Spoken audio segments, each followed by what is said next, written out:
کہ جن کو کوئی آنرشپ نہیں مل رہی ریاست کی جانب سے. وہ نوجوان بھی یہ سوچ رہا ہے کہ انہیں پانی دینے والا نہیں ہے, کوئی انہیں دودھ دینے والا نہیں ہے, تو جس کی وجہ سے ان کے اندر فرسٹریشن آ رہی ہے اور وہ ملک سے باہر جانا چاہ رہے ہیں. آپ دیکھیں کتنا زیادہ برین ڈرین ہو رہا ہے ملک کے اندر. پاکستان میں صرف وہی نوجوان ہیں جن کو موقع نہیں ملنا باہر جانے کا, ورنہ آپ دیکھیں اگر یہ امریکہ یورپ اپنے دروازے کھول دے تو شاید یہ ملک خالی ہو جائے. تو وجہ یہ ہے کہ میں سمجھتا ہوں کہ جس طرح ایک پودے کو ضرورت ہوتی ہے کہ اس کو کوئی اون کرے, اس کا کوئی وارث بنے, اسی طرح سے پاکستان کے بچوں کا, پاکستان کے نوجوانوں کا حکومت کو, ریاست کو وارث بننا پڑے گا. انہیں یہ احساس دلانا پڑے گا کہ وہ ان کے لیے کام کر رہے ہیں, اور اس پر پھر جو ہے جب تک ہم یہ نہیں دلائیں گے احساس, اس وقت تک جو ہے یہ فرسٹریشن قائم رہے گی اور یہ آگے اسی طرح چلتی رہے گی. تو اس کے باوجود میں دیکھیں ان مشکل حالات میں بھی میں آپ کو ایک بات بتاؤں کہ اس کے باوجود پاکستان کے لوگ جو ہے وہ بہت کام کر رہے ہیں, بہت آگے نکلے ہیں, بہت زیادہ ترقی انہوں نے کی ہے. اور پاکستان میں کیونکہ ٹاپ کی جگہ خالی ہے, ایکسلنس کی جگہ خالی ہے, تو نوجوان جو ہے وہ نکلتے ہیں اور اس ایکسلنس پہ پہنچتے ہیں اور وہ اپنا. اور آپ دیکھیں کہ میں بلکہ کراچی مسلم یونیورسٹیز میں جاتا ہوں تو میں بات کرتا ہوں کہ آپ پچھلے 15-20 سال میں جو پاکستان کے ٹاپ کرکٹر ہیں, پاکستان کے جو ٹاپ ڈاکٹرز ہیں, ٹاپ انجینئرز ہیں, ٹاپ بزنس مین ہیں, ایون آپ ان کے نام نکالیں, مجھے ان کے نام بتائیں, میں آپ کو ان سے ملواؤں گا. تو آپ دیکھیں کہ شاید وہ آپ سے بھی زیادہ مشکل حالات میں انہوں نے اپنی زندگی کا سفر شروع کیا ہوگا.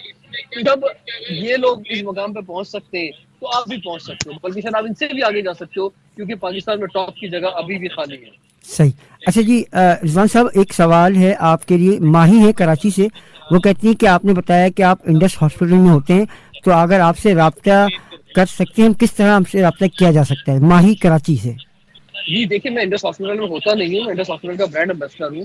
تو انڈس ہاسپٹل میرٹ پہ کام کرتا ہے اور اس میں کسی سے رابطہ کرنے کی ضرورت نہیں ہے. اگر انڈس ہاسپٹل کے آپ سی او سے بھی رابطہ کریں گے نا تو وہ بھی آپ کے لیے کچھ نہیں کر سکتے, کیونکہ ان کا ایک سسٹم ہے پورا, اس سسٹم کا حصہ بننا پڑتا ہے. یعنی آپ کو وہاں جانا پڑے گا, وہاں جا کے اپنا کارڈ بنوانا پڑے گا, ایک پروسیس ہے اس سے گزرنا پڑے گا, تو ہی آپ کی جو ہے وہ وہاں پہ آپ کا علاج ہوگا. تو میں سمجھتا ہوں کہ ایک بہت زبردست اپارچونیٹی ہے انڈس ہاسپٹل, اور لوگ جائیں وہاں پہ اویل کریں. صحیح. اچھا رضوان صاحب, کامران صاحب آپ کے ساتھ موجود ہے جیسے کہ آپ نے بتایا, اور وہ سافٹ ویئر کے حوالے سے کچھ ہم اس سے گفتگو کرتے ہیں کہ وہ بتائیں کہ اس وقت سافٹ ویئر میں پاکستان میں نوجوان جو ہے کافی زیادہ کام کر رہے ہیں, تو وہ کیا کہیں گے اس حوالے سے؟ ذرا کامران صاحب سے بات کروائیے گا. دیکھیں ابھی تو وہ چلے گئے ہیں کیونکہ آپ نے کافی دیر بعد پوچھا مجھے, تو اچھا میں ہی اس کا جواب دے دیتا ہوں. آپ نے سوال کیا ہے, جی جی اس کا سوال کا جواب یہی ہے کہ دیکھیں سافٹ ویئر میں اور ٹیکنالوجی کی فیلڈ میں اس وقت بہت زیادہ اپارچونیٹیز ہیں, صحیح اور پاکستان اس وقت فری لانسنگ میں دنیا میں نمبر 4 پہ آ گیا ہے. صحیح تو اور اس میں بہت گنجائش موجود ہے. صحیح یہ وہ فیلڈ ہے جس پر ہم بھی مسلسل یوتھ پارلیمنٹ فوکس ہے, اور ہوں یوتھ پارلیمنٹ نے ایک نوجوانوں کی یوتھ ٹیکنالوجی کونسل بھی بنائی ہے. اسی وجہ سے صحیح پچھلے دنوں ہم نے آئی ٹی سے ریلیٹڈ بہت سارے ایونٹس کیے, کانفرنسز کی, اور پاکستان میں آئی ٹی سے وابستہ جو ٹاپ لوگ ہیں ان کو ہم نے نوجوانوں کے سامنے بلایا, ان کے سیشنز کروائے ہیں. تو میں یہ سمجھتا ہوں کہ آئی ٹی میں ڈالرز میں لوگ کما رہے ہیں اور اچھے پیسے کما رہے ہیں. صحیح کم وقت کے اندر ہم نے دیکھا ہے کہ لوگوں نے بہت اچھا اپنا سیٹ اپ بنا لیا ہے. جنہوں نے اپنا کاروبار آج سے 2-3 سال پہلے شروع کیا تھا, آج کسی کے پاس 25 آدمی کام کر رہے ہیں, کہیں 50 آدمی کام کر رہے ہیں, 100 لوگ کام کر رہے ہیں. میں ایسے بھی نوجوانوں کو جانتا ہوں جو 18 سال کی عمر میں, 19 سال کی عمر میں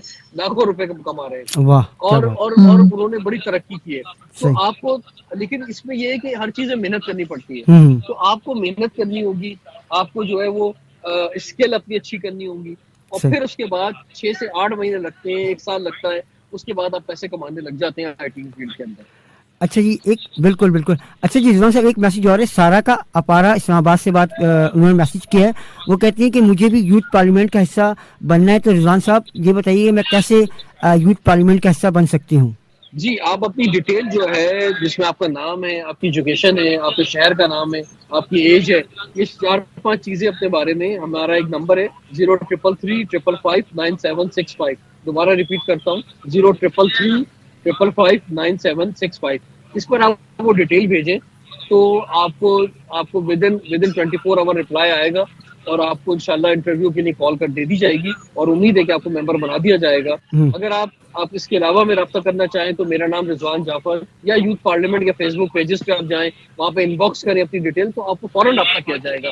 آج کل کی ٹیکنالوجی کے دور میں کسی تک پہنچنا کوئی مشکل کام نہیں ہے. صحیح सही सही जी जुबी अच्छा रिजवान, यूथ पार्लियामेंट से आपने कितने मकासद हासिल कर लिए, और जो मकासद हासिल नहीं हो सके तो क्या मुस्तकबिल में इनके हसूल की तवक्को की जा सकती है? अगर कोई मुखालिफ हुकूमत आती है तो आपका सफर कामयाबी से तय हो सकेगा?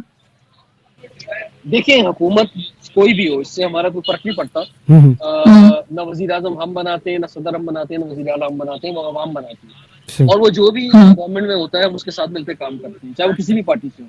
सही तो इसलिए हर हुकूमत हमारी हुकूमत है। और अच्छा। दूसरा, हमने बहुत सारे मकासद हासिल किए हैं। हमने हमने हमने कोई 5,000 से ज्यादा नौजवानों ने यूथ पार्लियामेंट के जरिए जॉब्स हासिल की हैं। 50 से ज्यादा नौजवान दुनिया भर में गए हैं। हमने कोई मोर देन 500 नौजवानों को टेलीविजन पे इंट्रोड्यूस करवाया है।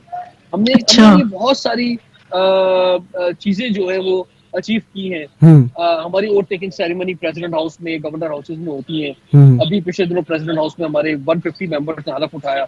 तो हमने रियासत से नौजवानों को करीब किया है, हमने उन्हें जो है वो ऑनरशिप दी है। तो हमारे बहुत सारे अहदाफ हम पूरे कर चुके हैं, लेकिन ये सफर जारी है क्योंकि मुल्क बहुत पीछे है। मुल्क ने भी तरक्की करनी है और हमारे नौजवानों ने भी तरक्की करनी है इंशाल्लाह। सही सही जी जुबी जी रिजवान, ये बताइए कि अब जरा हटके कुछ सवाल के आप सारे बहुत बिजी होते हैं, तो आप अपने वक्त में से कितना टाइम यूथ पार्लियामेंट के लिए वक्फ करते हैं, और आपकी निजी जिंदगी में कुछ अदम तवाज़ुन तो पैदा नहीं होता इससे?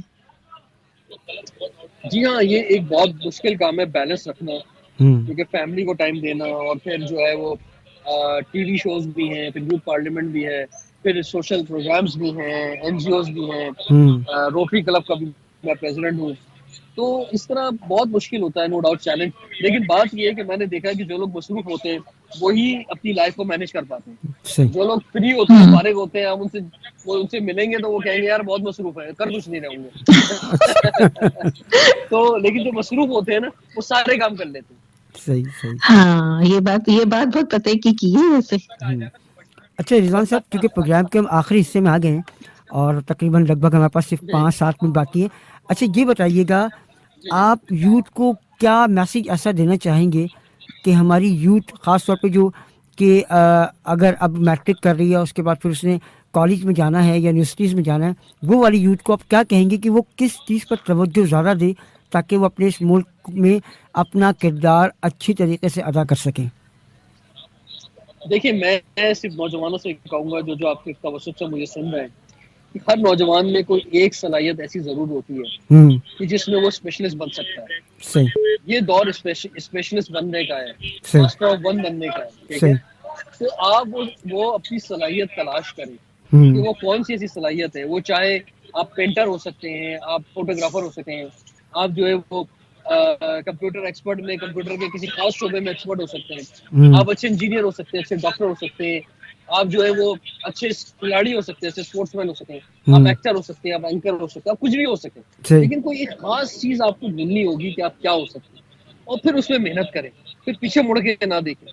आप देखेंगे जब आप अपने ख्वाब पूरे करने के लिए मैदान में उतरेंगे तो पाकिस्तान में कामयाबियां लोग हासिल करते हैं। मैंने देखा है यहाँ पे कि लोगों ने अपने ख्वाब पूरे किए हैं। तो मैं उन नौजवानों से कहूंगा कि लेकिन उसमें जरूरी है कि आप राइट डायरेक्शन में मेहनत करें और आप अपने अंदर एक्सीलेंस लाएं। अपने अंदर देखिए, डिग्री होना भी बहुत जरूरी है। सही आप अपनी डिग्री भी पूरी करें और अपने अंदर एक्सीलेंस लेकर आए तो फिर आप जरूर कामयाब होंगे। बिल्कुल। अच्छा जी रिजवान साहब, एक मैसेज आपके लिए और है। शेफ़ हैं ये, शेफ़ खुर्रम, और ये इस वक्त यूएई में है, और इनका मैसेज ये कि मैं आपका शो सुन रहा हूँ, ख़ास तौर पर रिजवान साहब की बात मैंने सुनी है। यकीनी तौर पर इनका ताल्लुक बेसिकली कराची से है, लेकिन ये एज ए शेफ़ काम कर रहे हैं यूएई में। शेफ़ खुर्रम इनका नाम है, और कहते हैं कि बहुत अच्छी गुफ्तगू है, और हमारी कोशिश भी यही है कि हमारे जो नौजवान हैं, ना सिर्फ वो पाकिस्तान में, अगर पाकिस्तान से बाहर भी काम कर रहे हैं तो पाकिस्तान के लिए पॉजिटिव सोच रखें और पाकिस्तान के लिए कुछ ना कुछ करने की कोशिश करें। ये उनका मैसेज है। जी बहुत शुक्रिया आपका, बहुत शुक्रिया, थैंक यू वेरी मच। जी जुबी, आखिर में आप कुछ कह दें तो फिर हम प्रोग्राम क्लोज करते हैं कि रिजवान भाई का मैसेज तो आ गया। जी बिल्कुल। आखिर में एक वसी शाह का एक शेर आपकी समातों की नजर कि खूब रखा है रफाकत का भरम उसने वसी, वाह, खूब रखा है रफाकत का भरम उसने वसी, कट चुके हाथ तो फिर हाथ मिलाने आए। वाह, क्या बात है जनाब। वाह, आज वाह, वाह। बहुत शुक्रिया रिजवान भाई, आपका बहुत बहुत शुक्रिया। आपका 1 घंटा बहुत कीमती 1 घंटा, और इसमें बहुत सारी बहुत बातें शुक्रिया, थैंक यू वेरी आपने मच। हमें बताएं, हमारे तमाम सुनने वालों को इंशाल्लाह बताएं। अभी मैं थोड़ा जी मैं जरा मसरूफ था किसी जगह, जी शायद मैं खुल के बात नहीं कर सका जी आपसे। इंशाल्लाह किसी और दिन टाइम रखेंगे तो जरा आराम से सुकून से बात करेंगे। बिल्कुल बिल्कुल बिल्कुल बिल्कुल, आपसे बिल्कुल टाइम लेंगे हम। जी आपका बहुत बहुत शुक्रिया, हमारे तमाम सुनने वालों का बहुत शुक्रिया। आप सुन रहे थे अपना रेडियो न्यूयॉर्क और देख रहे थे अपना टीवी न्यूयॉर्क।